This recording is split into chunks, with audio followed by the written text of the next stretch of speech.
Hello and welcome to Newsweek South Asia, your one-stop destination for in-depth analysis of security challenges, regional conflicts and the evolving threat of terrorism. Let's take a look at the headlines first. 26/11 accused Tahawwur Rana extradited to India to face justice. Counter-terror operation continues in Jammu and Kashmir. And Pakistan expels thousands of Afghan refugees amid global outcry. More than 15 years after the deadly 26/11 Mumbai terror attacks, India has achieved a significant breakthrough. Tahawwur Rana, a key accused and long-time associate of Lashkar-e-Taiba operative David Headley, has been finally extradited from the United States. The Pakistani-origin Canadian businessman is now on Indian soil to face justice. His return not only marks a major diplomatic triumph for New Delhi, but also reignites global scrutiny over Pakistan's entrenched support for cross-border terrorism. After years of legal hurdles and courtroom battles, Tahawwur Rana, a key accused in the 2008 Mumbai attacks, has finally been extradited to India from the United States. The Pakistani-origin Canadian businessman arrives to face trial for his alleged role in one of the deadliest terror attacks on Indian soil. This comes after a prolonged legal battle in US courts, culminating in the Supreme Court denying his final plea to block the extradition. His extradition marks a critical step forward in India's pursuit of justice for the 166 innocent lives lost in the 26/11 carnage. I think it's a very important development, and especially because it brings a closure to the families who were affected by the dastardly attack in Mumbai on 26/11. And to those hundreds of families who lost their loved ones or people who were injured, to them it brings a sense of closure. To the people of India, it brings a sense of closure because finally we feel that, okay, though delayed, justice will finally be done. And this person will be convicted by an Indian court and given Indian punishment. Now, that is a very important message. And I think it will have psychological reverberations across the terrorist world. All these people who harbor terrorists and the terrorists themselves, especially the masterminds, they are getting the message that regardless of what you do, you will face justice at some point of time. And then once this message goes across to them, they will be very careful in carrying out further attacks. So I think it is very important messaging also which is going across to the world. Earlier this year, during Indian Prime Minister Narendra Modi's visit to the US, President Trump approved the extradition of Tahawwur Rana to face justice in India. My administration has approved the extradition of one of the plotters and one of the very evil people of the world, and having to do with the horrific 2008 Mumbai terrorist attack, to face justice in India. Rana was earlier convicted in the US for his links to Lashkar-e-Taiba, the terror group that plotted and executed the attacks from Pakistan. A US court convicted him of helping plot an attack against a Danish newspaper that printed cartoons of Prophet Muhammad, but cleared him of the charge of planning the 26/11 Mumbai attacks. Although Rana was acquitted, the trial brought his close links with David Headley, also known as Daud Gilani, a Pakistani-American Lashkar-e-Taiba operative and one of the main conspirators behind the Mumbai attacks, into the public domain.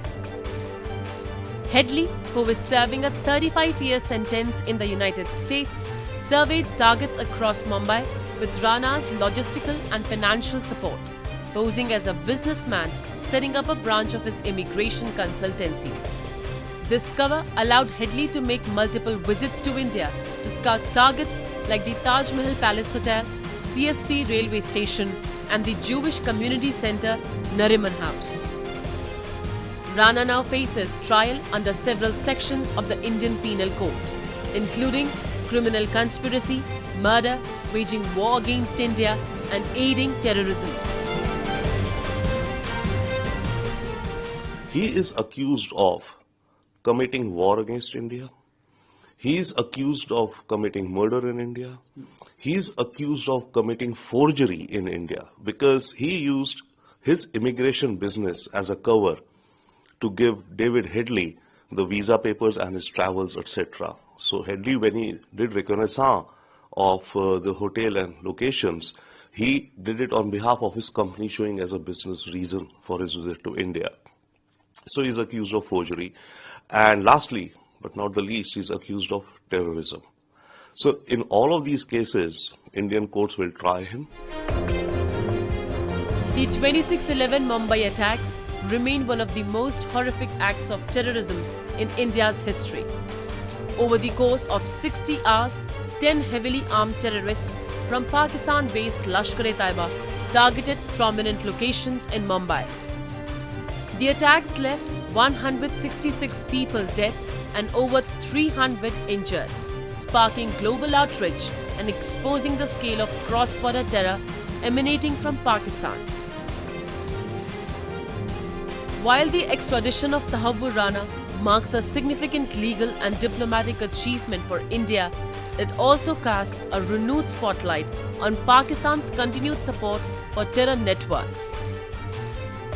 Despite global pressure, Islamabad has failed to dismantle Lashkar-e-Taiba.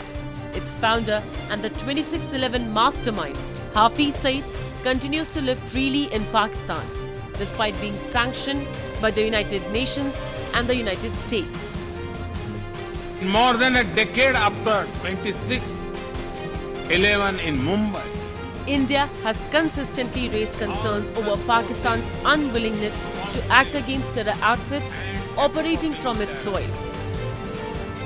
The extradition of Rana, who played a key role in enabling the Mumbai attacks, underscores the urgent need for international accountability.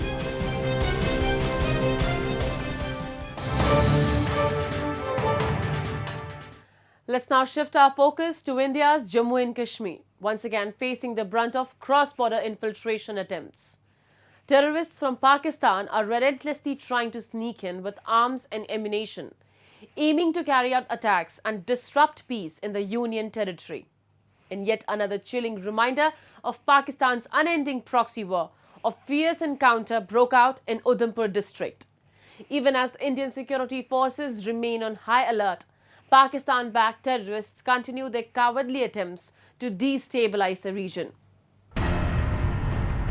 A tense calm blankets the dense jungles of Udhampur in Jammu and Kashmir just hours after a high-stakes encounter broke out between Indian security forces and a group of heavily armed terrorists.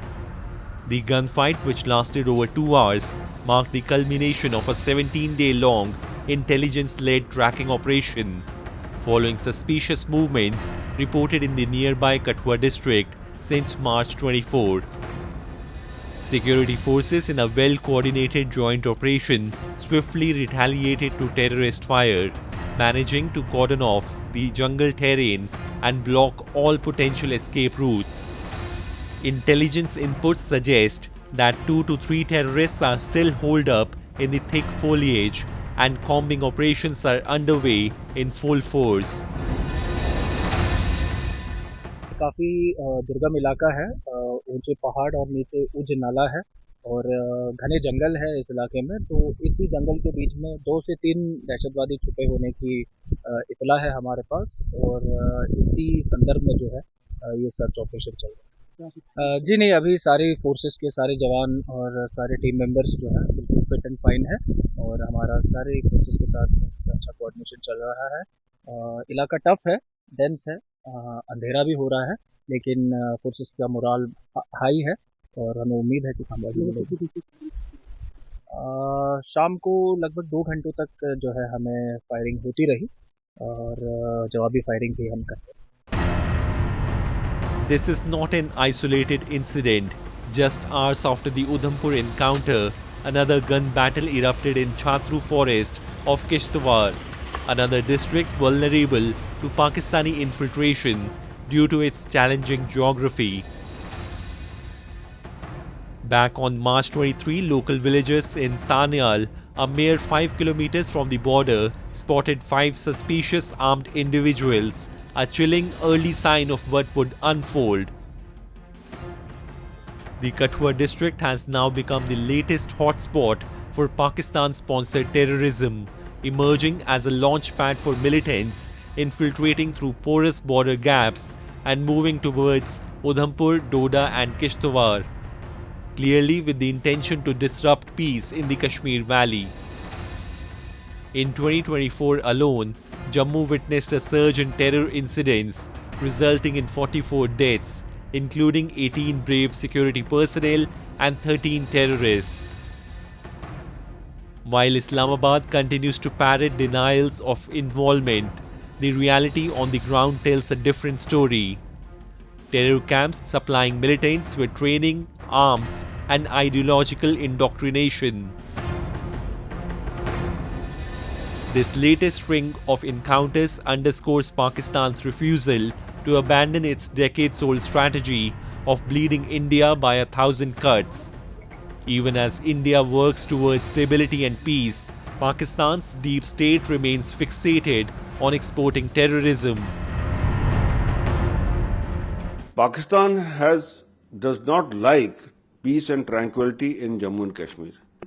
They have already fought 4 wars, and after 90s, they have taken up this Operation Topak of planning by General Zia-ul-Haq, where it was the giving 1,000 cuts to India, and those 1,000 cuts were sending these jihadis and these terrorists into the Kashmir Valley to create mayhem.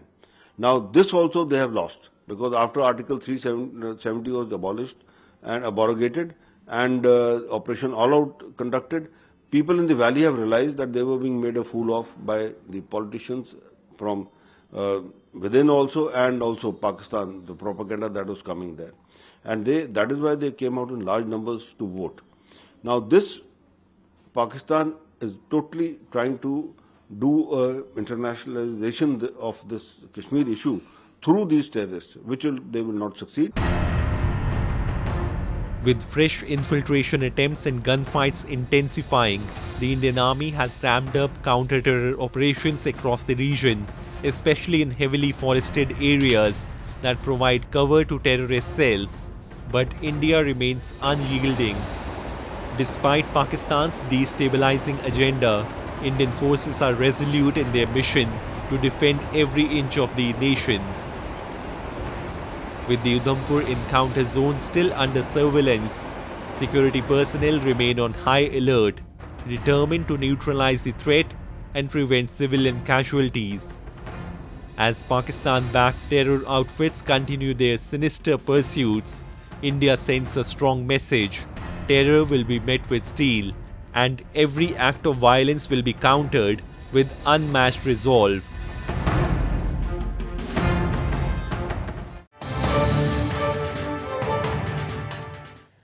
Thousands of Afghan refugees once sheltered in Pakistan are now being forced out not only by official orders but through harsh and often brutal tactics by police and security forces.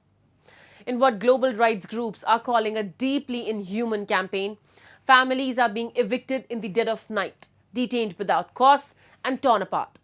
Islamabad claims the crackdown is rooted in national security concerns, but the result is mass displacement, broken homes, and an uncertain future for many who now face return to a fragile and Taliban-ruled Afghanistan.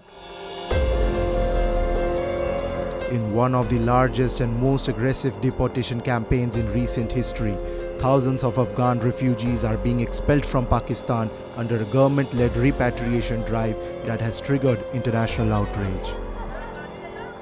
The Torkham and Spin Boldak border crossings have become choke points of despair, as families who had spent decades in Pakistan are now being forced to return to a homeland many barely recognize.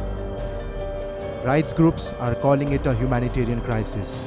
Refugees describe midnight raids, arbitrary arrest, extortion and abuse, often without warning, often without mercy. حالته موږ ډېر سخت بد چلند سره مخامخ شولو شپې چاپې را باندې واچولې او دوه بچیان دې ما اوس هم په تاڼه کې هلته پاتې دي او دا کارت هم دغه د ثبوت را سره پروت ده دا ګوره ګاډی مې بیا لوډ کړ بیا ورغلم دوباره تاڼې ته چې ګاډی مې لوډ کړی ده ویل چېرې روان یم هلې افغانستان ته روان یم وایي زه افغانستان ته زه لاړ سره او زامن به دې شاته مونږ هغه پرچې پې کاټ شوي دي او دا به ریپورټ کړو او دا به شاته درپسې درولېږو چې هر څه وزر ورته وکړو یې نه منم. Pakistan's Interior Ministry had earlier set March 31st as the deadline for all undocumented Afghans and even Afghan citizen card holders to leave or face forced deportation. That warning has now turned into a swift and brutal action. Islamabad has justified this crackdown by linking Afghan refugees to rising militant attacks and security threats inside the country, a claim strongly denied by Kabul. So far, Pakistan has failed to provide any substantial evidence to support such sweeping allegations. Critics say that Pakistan is using Afghan refugees as scapegoats for its internal security failures instead of addressing the root causes of extremism with its own borders. Human Rights Watch and other international watchdogs have condemned what they call abusive tactics, including late-night raids, threats, extortion, and physical harassment.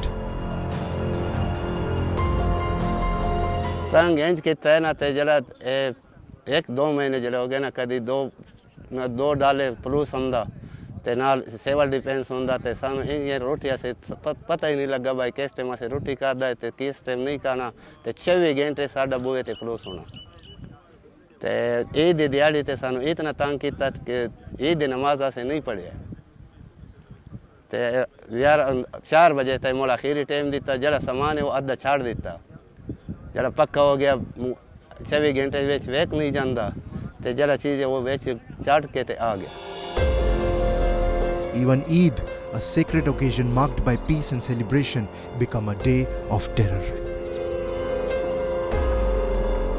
نو دا موږ پنجاب کې اوسېدل موږ د فوجیان به روزانه راتلله پوه شوې نو یو موږ سره پاکستاني کارډونه نه مهاجر کارډ را سره نو د اختر په لولنه ورځ باندې موږ راته ستاسې وځئ نو دا سپیان ساتلی مې دی یو ګلډانګ دی یو جرمن شافرډ دی زه وایم چې دا سپیان سره پرېږدي د دې سره مینه دا یو دنه مې اخیستی ده پیسو باندې دا یو دنه مې ساتلی ده خو ډېره سره پرېږدي نو په دې ډاګ کې پرېږدم سړی به خفه کېږي زه دا غوښتنه کوم چې دا سپیان سره پرېږدي.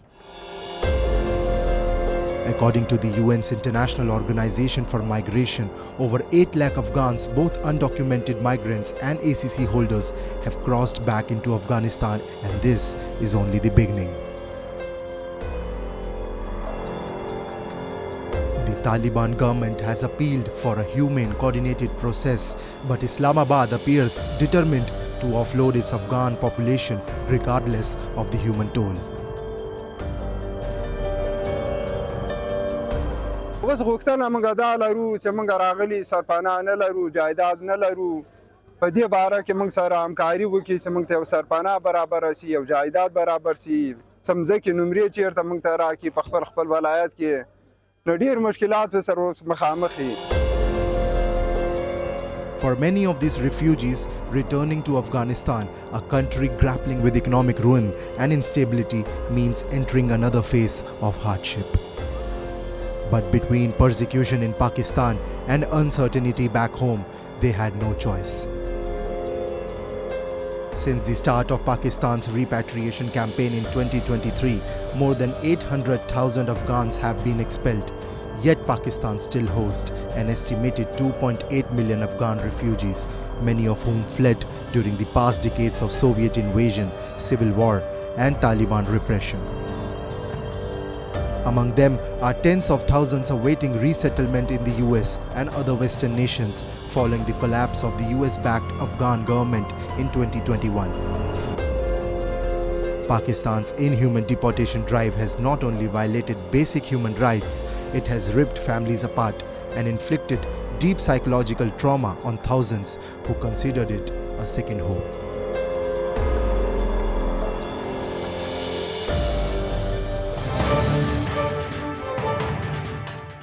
Let's now turn our attention to the expanding influence of China in South Asia. Beijing's Belt and Road Initiative was initially hailed as a path to economic development, But today, many South Asian nations are feeling the weight of dependence. From strategic ports in Sri Lanka to economic corridors in Pakistan, Beijing's presence in the region is growing, not just economically, but geopolitically. To understand what this expanding footprint means for the future of South Asia and the wider Indo-Pacific, we are joined by Bashir Naveed, an expert on South Asia affairs. Hello, sir. Welcome to Newsweek South Asia. Let me begin by asking you, projects like CPEC and Hambantota Port are often touted as development breakthroughs. But on the ground, do they reflect long-term cooperation or strategic leverage by Beijing? Yes, of course. But after this Sri Lankan experiment, China is now I think, not interested in controlling the land over here, but it is controlling wanted to control the industries and the investment over here. And only that up to that Sri Lanka it has restricted itself. But in context of Pakistan, it is actually wanted not to control any land, but giving the debt and loans. It wants to control some big industries in the area, and he can take over those industries because Pakistan is not able to pay back them the loans. So there are chances that China will take over the industries, many industries, particularly the electricity and other basic industries, into its control, rather than going to take over the Balochistan or Gwadar. That is not possible for it, but it will control through that industries to those areas where this belt road will go. The term debt trap diplomacy has gained traction globally. Based on your observations, does this apply to how China is engaging with countries like Pakistan and Sri Lanka?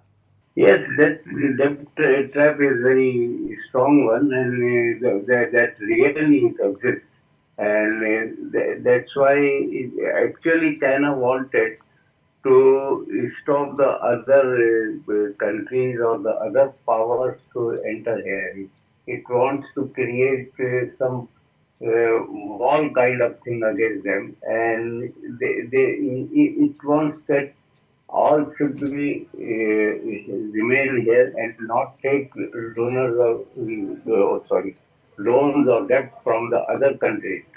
It actually wanted to have its control over there, and no other, like Pakistan. Pakistan is playing with both China and America, and China wanted that it should not take more loans from America, but we will take from America. So they want that in his area of control, no other power should enter. So those remain outside the influence of China. That debt trap is being used for that interest. So this is a very dangerous thing, and in small countries like in Southeast China, they all are in the debt trap of China.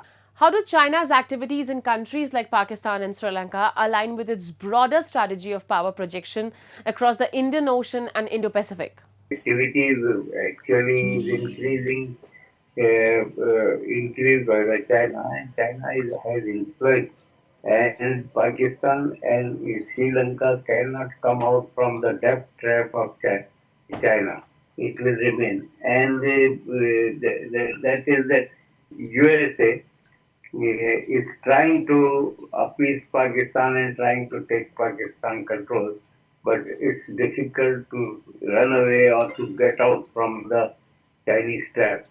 Specifically regarding Pakistan, with growing local resistance and attacks on Chinese personnel, do you think Beijing's gamble with CPEC is backfiring, or is it simply recalibrating its approach?